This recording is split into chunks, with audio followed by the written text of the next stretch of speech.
The jungle was not silent. It breathed, it whispered. Watched a man lay on the ground, chained to a thick alien tree. His name was Jackson Reed. A soldier, a survivor, a human. Blood covered his face. Sweat ran down his neck. His eyes were open, sharp, and alert. He had been left behind. His own team, humans like him, had betrayed him. They said he was too weak, too slow. They needed a distraction so they could escape. So they chained him here, in the middle of the jungle, as bait. For the beasts that ruled this alien world, Jackson pulled at the chains, but they were strong. They cut into his wrists, but he didn't stop, not because he thought he could break them, but because he refused to sit still.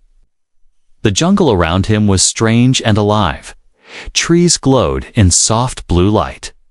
Giant leaves moved even when there was no wind. Insects buzzed with strange sounds.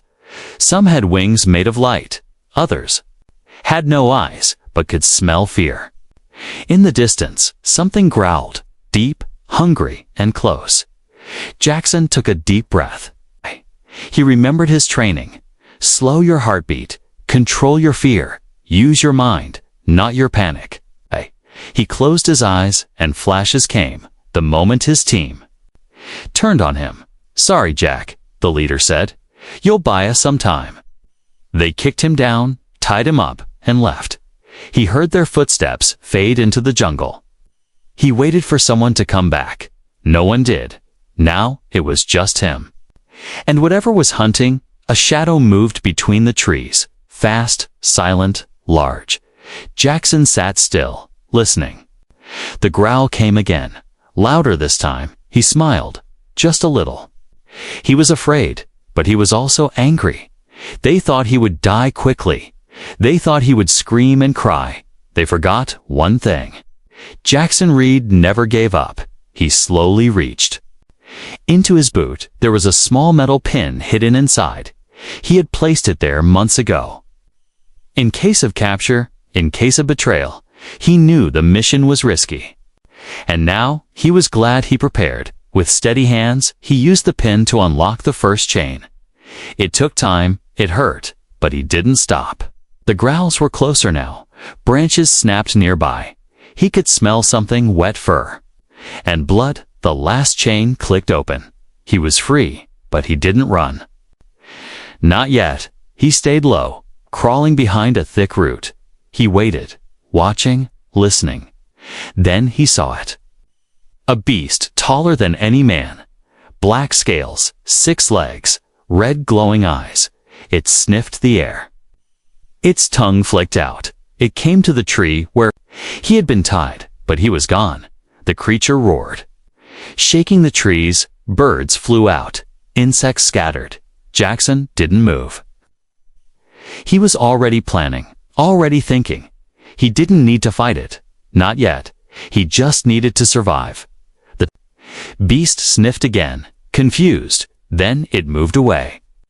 Crashing through the jungle, Jackson waited a few minutes more, then stood up slowly. He looked around, judged the sun's position. He had to move fast. The jungle would not forgive mistakes. He whispered to himself. They chained the wrong man. As he walked deeper into the jungle, he left no tracks. He moved like a ghost, silent and careful. He didn't know what he would find. He didn't know if he would survive. But one thing was certain. He would not die in chains. He would find them, the team that left him. And when he did, they would learn what happens when you chain a man like Jackson Reed in the jungle. The rules are simple. Kill or be killed. Hunt or be hunted. Jackson was ready to hunt. Asterisk, the jungle didn't sleep. It was always watching. Always moving, Jackson Reed moved through the thick trees like a shadow. He was no longer the bait. He was the question the jungle couldn't answer. Every step was a test, not of strength, but of will. Of mind. The air was wet, heavy with strange smells. The ground squished beneath his boots, and above him, glowing vines shifted like snakes.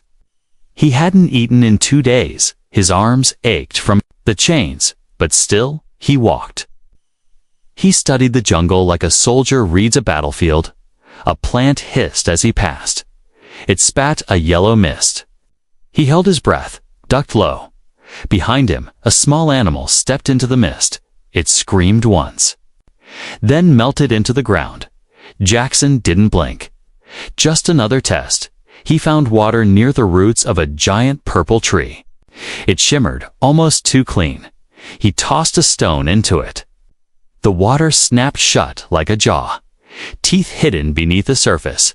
He moved on, thirsty but alive. Not far ahead, he saw movement.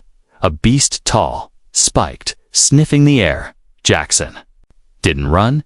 He dropped flat behind a log, watched, waited. The creature passed without seeing him. He learned something then. The beasts hunted by sound, not just sight. So he began to test them. He tied vines between trees, laid traps from sharp bones and heavy stones. He watched how creatures moved, how they reacted to scent and light. One trap caught a four-legged predator. It screamed, shook the trees, and then fell silent. Jackson didn't cheer. He studied the body, the organs, found a gland near the neck.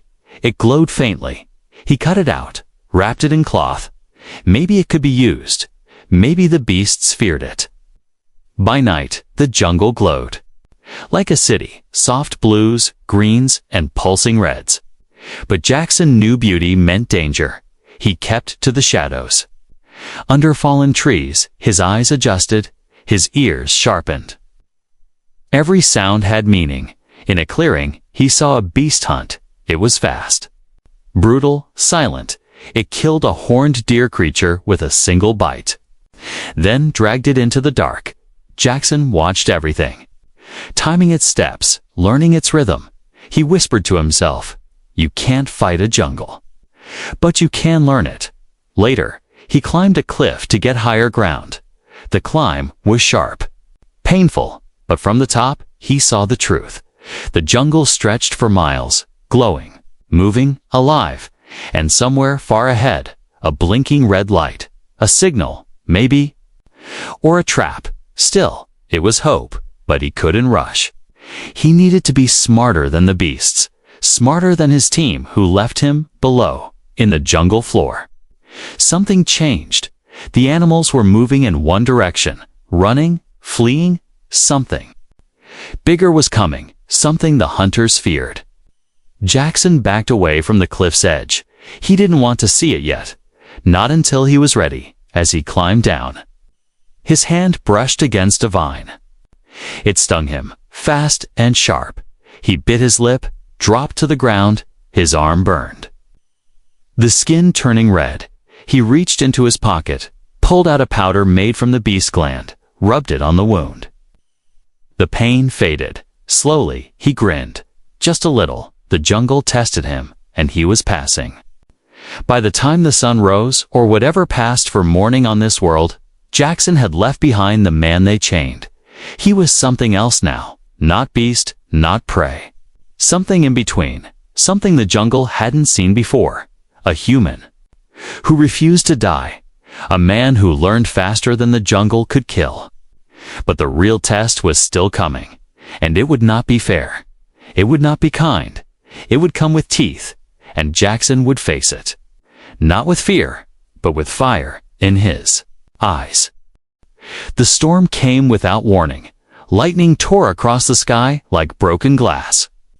Rain fell in thick, hot sheets. The jungle didn't run from it. It danced in it, grew stronger, louder. Jackson Reed crouched inside the hollow of a dead tree. His clothes were soaked, mud covered his arms and face. But his eyes were focused, sharp. In his hands, he held a small, broken machine. It wasn't much, just a metal shard from a fallen probe, something he found near the edge of a bone field. Alien bones, tall, twisted, scorched, whatever killed them left no survivors. The probe still blinked, faint red light under the skin of dirt. It was old, damaged, but not dead. And to Jackson, it was a whisper from the stars, a chance. He had no tools, no power source. But he had hands, he had memory. He remembered every lesson, every drill.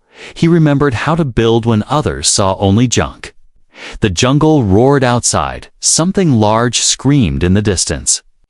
Closer than before, Jackson didn't flinch. He took a wire from the probe, tied it to a sharp piece of bone. He used body heat to trigger a power pulse. A soft hum began. The device vibrated lightly. Then it lit up. A blinking red beacon in a sea of green shadows. He exhaled, slow and steady. It wasn't much, just a pulse. But it was his pulse.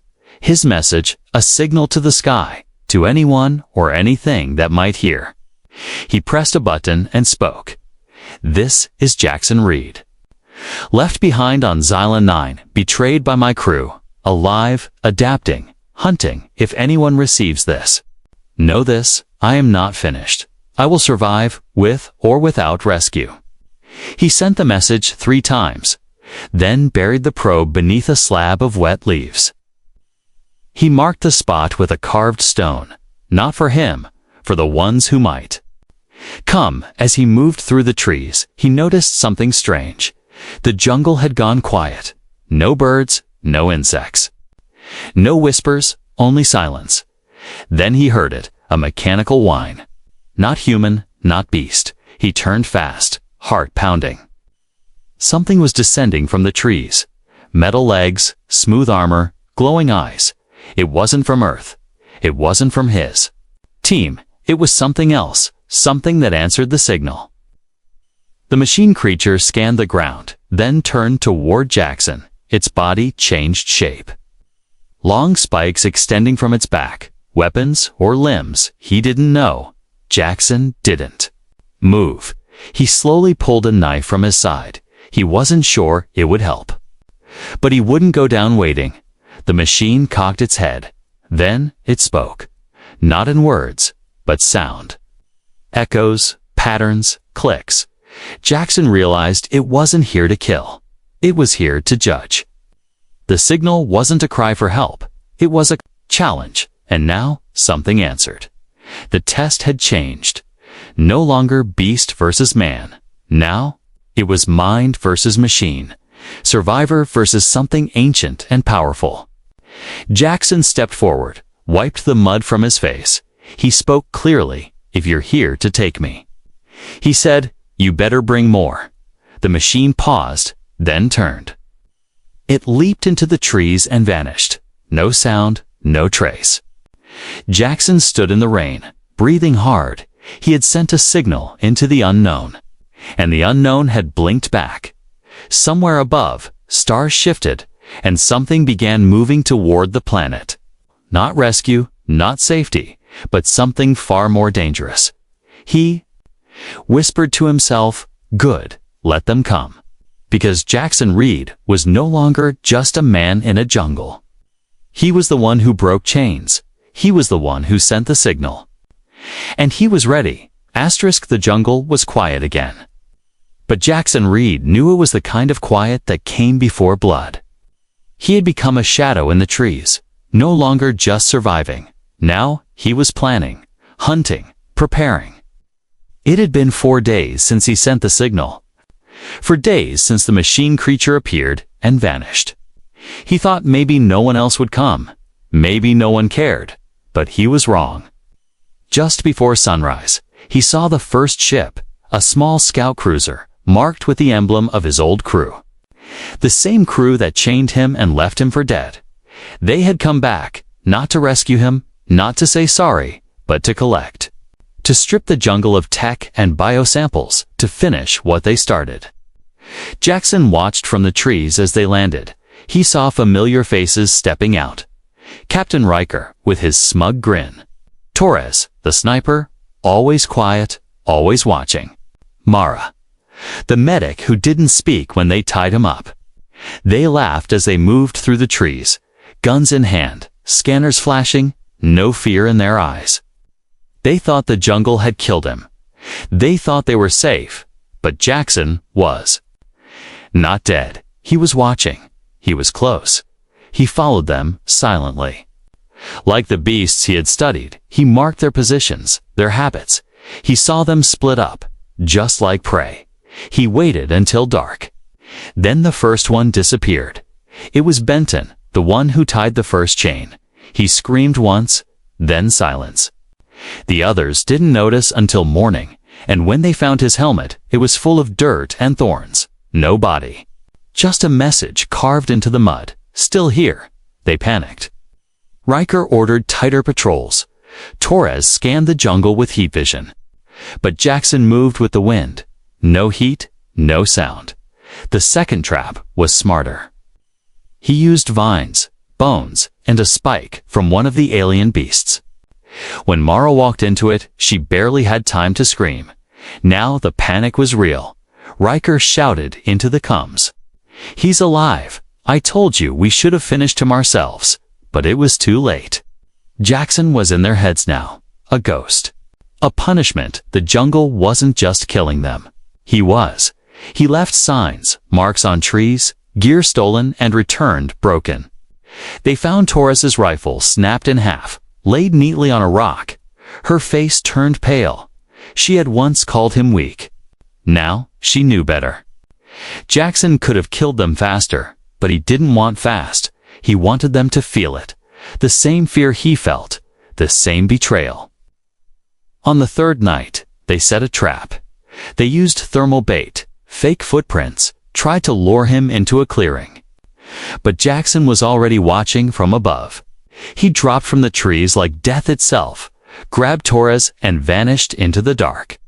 Now only two were left. Riker and Mara. They ran, weapons drawn, shouting his name. But the jungle didn't answer. Only the wind replied. Carrying a whisper, "Did you miss me?" They found an old tree hollow and hid inside. Set up lights, lasers, tripwires. Riker's hands shook as he loaded his pistol. Mara cried silently. She had once patched up Jackson's arm after a training accident. Now she whispered prayers, hoping he would forgive her. But forgiveness wasn't part of the plan. This was about justice. From the shadows, Jackson watched them. He didn't rush, he waited. Because the jungle had taught him patience. Because now he was the jungle. And by morning, only one of them would still be breathing. Dawn came slow. The jungle was foggy, wet, and silent, but not calm. Jackson Reed stood in the trees above the old scout ship, his eyes locked on the last two crew members, Riker and Mara. They were tired, broken, shaking. They looked like prey, and Jackson had become something far worse than a predator. He wasn't just surviving anymore. He was cleaning up the mess, one piece at a time. He moved fast, silently, snapped a wire near their trap zone, and vanished into the fog. Riker fired 3 shots into the trees, screaming, "Show yourself." But Jackson didn't answer with bullets. He answered with fear. He played sounds through stolen comms footsteps, whispers, beast growls. Every sound made them twitch, made them aim at nothing. Mara whispered, "We need to leave, now." But Riker wasn't listening. His pride was louder than her voice. Jackson dropped a helmet at their feet, Torres's helmet, with the word, "Why?" Scratched into it. Riker stepped back, shaken. He shouted into the air, "We had no choice." He was slowing us down. He would have gotten us all killed. Jackson watched from the trees, his grip tight on a bone blade he carved himself. He didn't blink, didn't breathe. He remembered their faces. How they left him chained like garbage, how they walked away, laughing. As if he didn't matter, he moved again. Faster now, tossed smoke pods made from jungle sap and dried root. A thick mist rose, shapes moved within it. Riker fired blindly, shouting. Mara ran. But she tripped on a root. Jackson appeared over her, silent, towering. She raised her hands. "I didn't want to leave you," she whispered. "I was scared." He stared at her. For a moment, there was silence. Then he turned and walked away. He wasn't here to kill the weak. He was here to end the strong who betrayed. Now only one man mattered. Riker. The one who gave the order. the one who smiled while the chains clicked shut. Jackson circled the clearing. Riker spun around, trying to find him then. From the fog, Jackson stepped out. No more games, no more traps. Just man versus man. 1 versus 1. Riker fired his last rounds. Jackson dodged, rushed, tackled him to the ground. Fists flew, blood splattered, bones cracked. Riker was strong, but Jackson was relentless.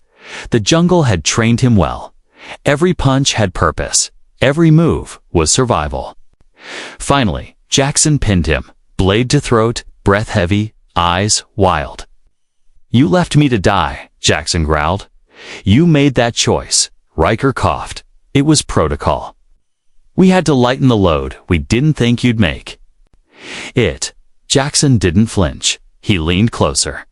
"That was your mistake." But then, he didn't kill him. He stood up, walked away, left Riker lying in the mud, broken, but alive, because death was easy. Living with fear was harder. Jackson turned toward the jungle and whispered, "I win."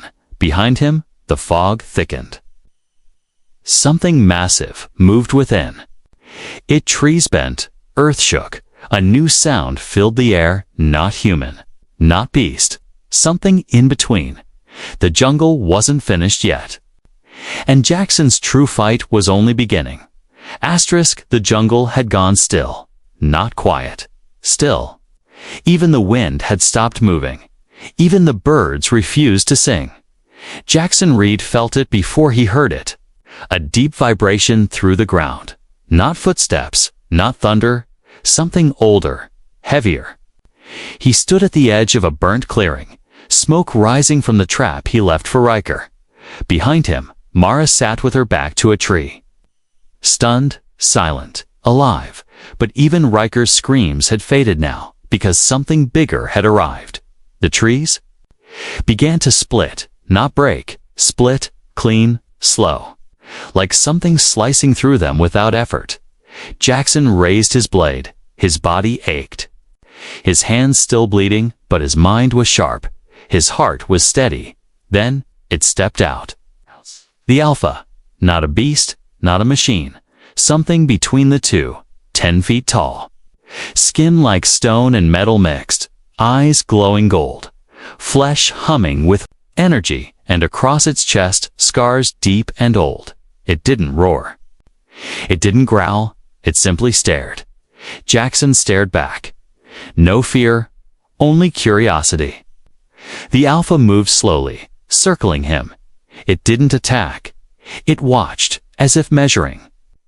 As if wondering what kind of human stands in front of death without running. Then it let out a sound, not a scream, not a voice, a signal, and the jungle answered. Trees bent, leaves folded in. Smaller beasts backed away into darkness.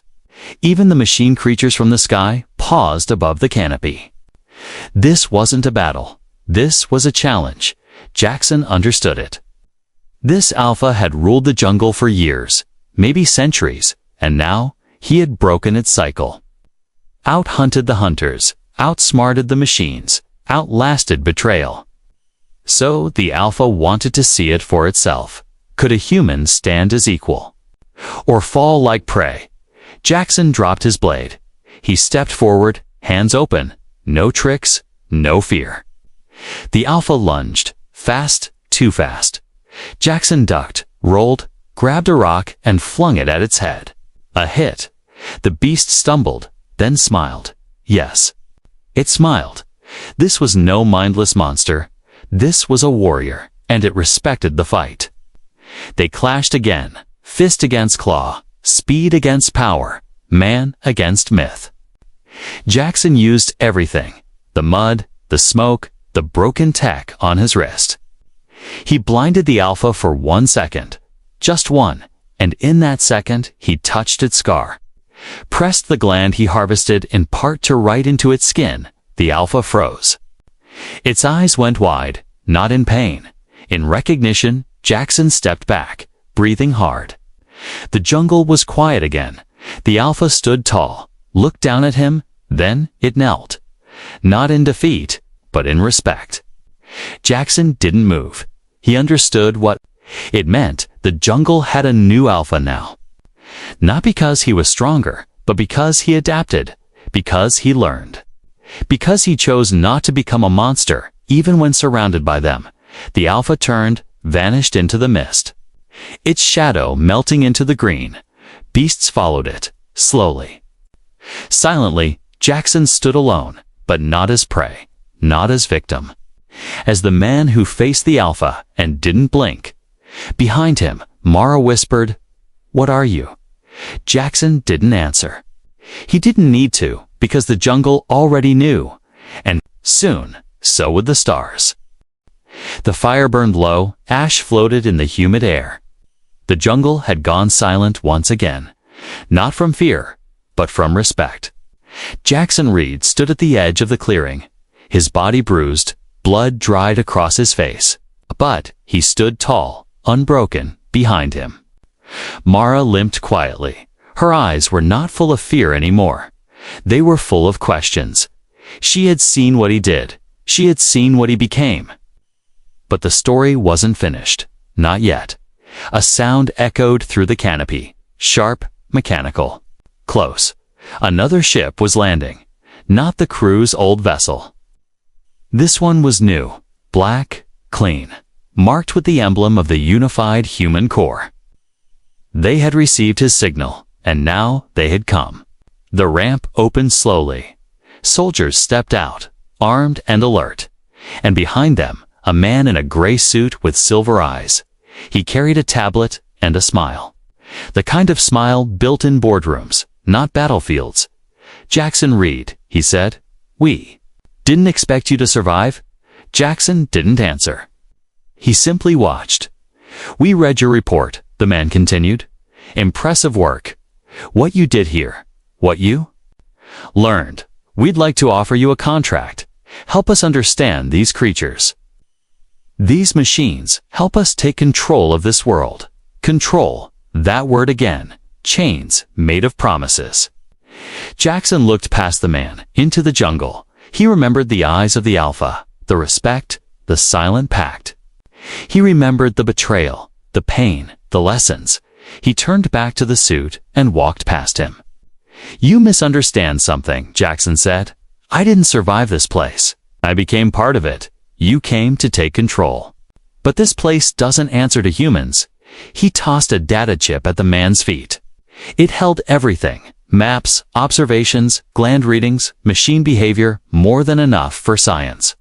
But not enough to dominate. "Not enough to control, that's all you get," Jackson said. "No more." The man looked confused.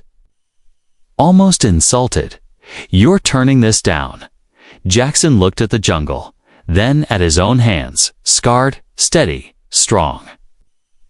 "I came here in chains," he said. "Now I walk free. And I don't answer to anyone." Behind him, the fog thickened again. A low growl echoed, not of threat, but of loyalty. Mara stepped beside him. She didn't speak. She didn't have to. She had chosen her side. Jackson turned his back to the ship and walked into the trees. The soldiers didn't follow. Even they could feel it. The line between man and myth had changed. In this jungle, Jackson Reed was no longer bait. He was legend, the last words he spoke before vanishing. Into the green were quiet, firm, and final. Chains mean nothing.